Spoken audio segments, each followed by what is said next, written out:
بسم اللہ الرحمن الرحیم. السلام علیکم ورحمۃ اللہ وبرکاتہ. This is Sadiq, you are watching Sadiq T V. آج کا ہمارا موضوع ہے نکاح طلاق کے متعلق جو غلطیاں ہیں اور عوام میں اس کے بارے میں جو غلط مسائل مشہور ہیں.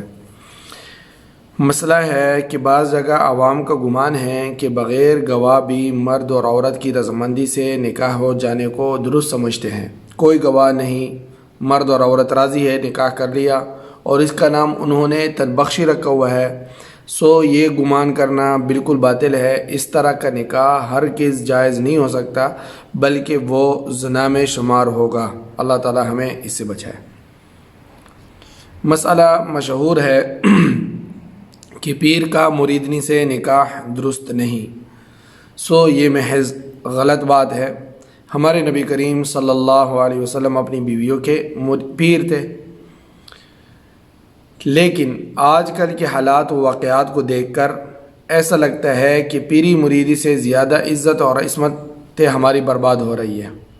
جہاں پہ بھی پیری مریدی کو دیکھا ہے تو وہاں پہ یہی ہو رہا ہے کہ دوسروں کی عزت پامال ہو رہی ہے. جو پیر حقیقت میں اللہ والا ہوگا وہ کبھی بھی اپنی مریدنی کو سامنے یا نزدیک لانے کا سوچ بھی نہیں سکتا، لیکن جو جعلی اور ڈرامے باز ہوگا تو وہ میرے اور آپ کے سامنے ہے کہ کیا کیا واقعات ہو رہے ہیں اور ہم سنتے ہیں اور دیکھتے ہیں. کبھی بھی اپنی خواتین کو پیر و مرشد کی طرف اکیلے نہ جانے دینا. بعد میں رونے دھونے کا کوئی فائدہ نہیں. اللہ تعالی ہم سب کی عزتوں کو سلامت رکھے، آمین. مسئلہ مشہور ہے کہ میاں بیوی ایک پیر کے مرید نہ بنے، مرید نہ ہوں، ورنہ بھائی بہن ہو جاتے ہیں. یہ بھی محض غلط بات ہے. اس کی کوئی اصل نہیں ہے. دونوں ایک پیر کے اور ایک مرشد کے مرید بن سکتے ہیں. مسئلہ مشہور ہے کہ میاں بیوی ایک برتن میں دودھ نہ پیے، ورنہ دودھ شریک بھائی بہن بن جائیں گے. یہ بھی محض غلط بات ہے. رضاعت جو ہے وہ بچپن میں جو رضاعت کا وقت ہوتا ہے اس وقت ثابت ہوتی ہے، ایسے بڑے ہو کر نہیں ہوتی. مسئلہ ہے کہ بعض عوام کہتے ہیں کہ 20 اولاد ہونے سے نکاح ٹوٹ جاتا ہے. عجیب سی بات ہے، یہ غلط بات ہے. بھائی کوئی ایسی بات نہیں ہے. ہمارے نبی کریم صلی اللہ علیہ وسلم کا ارشاد گرامی ہے، تزوج الودود الولود فإنی مکاثر بکم الامم یوم القیامہ، کہ تم ایسی عورتوں سے نکاح کیا کرو جو محبت کرنے والی اور زیادہ بچے دینے والی ہو. تو نبی کریم صلی اللہ علیہ وسلم فرماتے ہیں کہ قیامت کے دن میں اپنی امت کی کثرت پہ فخر کروں گا، لیکن اولاد بھی ایسی ہو کہ اس کی تربیت بھی کی جائے. ایسا نہ ہو کہ صرف اولاد پیدا کی جائے اور اس کی تربیت کا کوئی حل نہیں، اور پھر وہ جو ہے جہنم کا ایندھن بنے یا معاشرے کے لیے جو ہے درد سر بنے. بلکہ اولاد کی تربیت بھی ضروری ہے. مسئلہ ہے، بعض عوام کہتے ہیں کہ ہوا کو برا کہنے سے نکاح ٹوٹ جاتا ہے، اس میں خلل آ جاتا ہے. یہ محض غلط بات ہے. البتہ ہوا کو برا کہنا جائز نہیں، وہ بھی اللہ تعالیٰ کی مخلوق ہے. اللہ تعالیٰ نے ہماری حکمت اور ہمارے فائدے کے لیے پیدا کی ہے. مسئلہ ہے کہ عام دستور ہے کہ کوئی کافر عورت مسلمان ہو جاتی ہے تو مسلمان کرتے ہی اس کا نکاح کسی مسلمان مرد سے کر دیتے ہیں. یہ بہت بڑی غلطی ہے. اگر کافروں کی عملداری میں، یعنی نکاح میں کوئی عورت تھی اور وہ آ گئی اور وہ مسلمان ہو گئی اور وہ مسلمانوں کے ملک میں رہنے لگی، تو کوئی کافر عورت مسلمان ہو جائے تو 3 حیض گزرنے سے تو اس پر طلاق پڑے گی.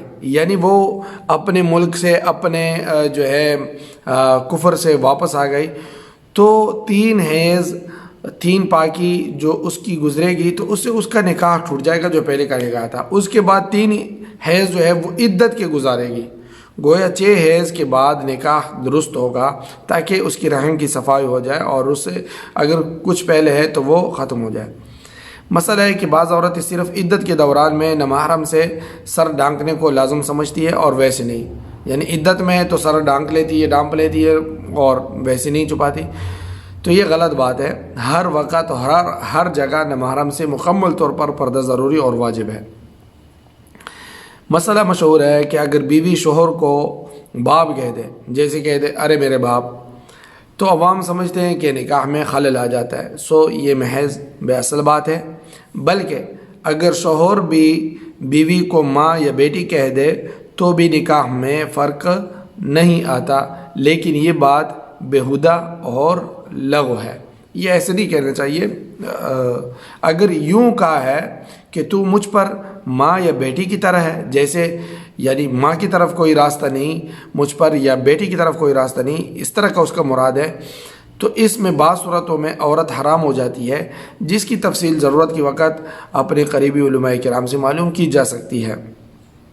جو بھی تفصیل ہوگی آپ نے جیسے کہا، اس کے موقع اور محل کا جو ہے وہ آپ کو اپنے علماء کرام اس کا جواب دے سکیں گے۔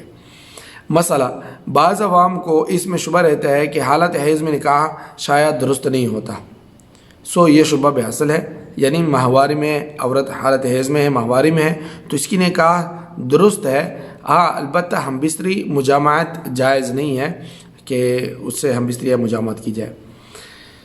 بعض عوام سمجھتے ہیں کہ عوام الناس میں یہ ایک غلط فہمی ہے کہ ممانی، ممی اور چچی اور ستیلی ساس سے نکاح کرنے کو جائز نہیں سمجھتے، یعنی ممی سے اور چچی سے اور ستیلی ساس حقیقی ساس نہیں، اس سے نکاح کرنے کو جائز نہیں سمجھتے، یہ اعتقاد اور گمان بالکل باطل ہے، اور یوں کسی اور لحاظ کی وجہ سے ان رشتے سے نکاح نہ کرے وہ الگ بات ہے کہ جو ہے یعنی دل نہیں مانتا یا جو ہے کچھ اور ہے۔ بعض عوام سمجھتے ہیں کہ ڈرانے یا دھمکانے کی نیت سے اگر طلاق دی جائے تو وہ طلاق واقع نہیں ہوتی، تو بھئی بات یہ ہے کہ ڈرانے دھمکانے سے طلاق دی جائے یا غصے سے دی جائے، طلاق ہوتی ہے، طلاق